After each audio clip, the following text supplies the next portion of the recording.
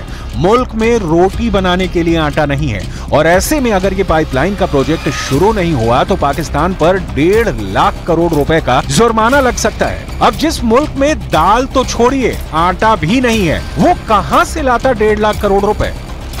Iran से इस deal को लेकर अमेरिका की नाराजगी से बचने के लिए मार्च 2023 में पाकिस्तान ने एक डेलीगेशन वॉशिंगटन भेजा था। इसका मकसद अमेरिका से प्रोजेक्ट आगे बढ़ाने के लिए छूट मांगना था, ताकि वो ईरान के चलते उन पर कोई पाबंदी न लगा दे।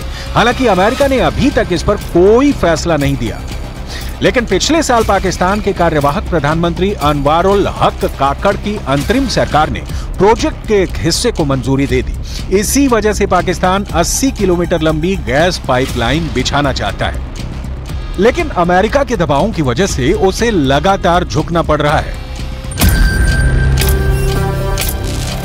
पाकिस्तान की हालत को समझने के लिए इस खबर पर भी गौर कीजिए। पाकिस्तान में नई सरकार के गठन के बाद ही पाकिस्तान के वजीर आला साहब शी जिनपिंग के मुल्क जाने की तैयारी में थे, लेकिन चाह कर भी शाहबाज का चीन दौरा अब तक नहीं हो पाया, क्योंकि पाकिस्तान इंटरनेशनल एयरलाइंस की हालत ठीक नहीं है। उसके कई विमान आसमान में उड़ने की जगह एयरपोर्ट पर धूल फांक रहे हैं और जानकारी के मुताबिक शाहबाज का प्लेन भी पाकिस्तान इंटरनेशनल एयरलाइंस यानी PIA का ही है। अब पाकिस्तानी संसद परिसर से गायब हुए जूते चप्पलों की खबर भी जान लीजिए। संसद में हुई ऐसी घटना पर स्पीकर ने जांच के आदेश दिए हैं। संयुक्त सचिव प्रशासन और सार्जेंट एट आर्म्स स्तर के अधिकारियों को घटना की जांच करने का काम सौंपा गया है और CCTV फुटेज की निगरानी के माध्यम से अपराधियों की पहचान करने के प्रयास जारी है। चलिए चीन से आपको खबर बता दें, जहां के लिए ये बुरी खबर है, क्योंकि पाकिस्तान की तरह चीन में भी अर्थव्यवस्था पूरी तरह से हिल चुकी है। प्रॉपर्टी बाजार से लेकर सब्जी मंडी तक चीन की हालत पस्त है। सब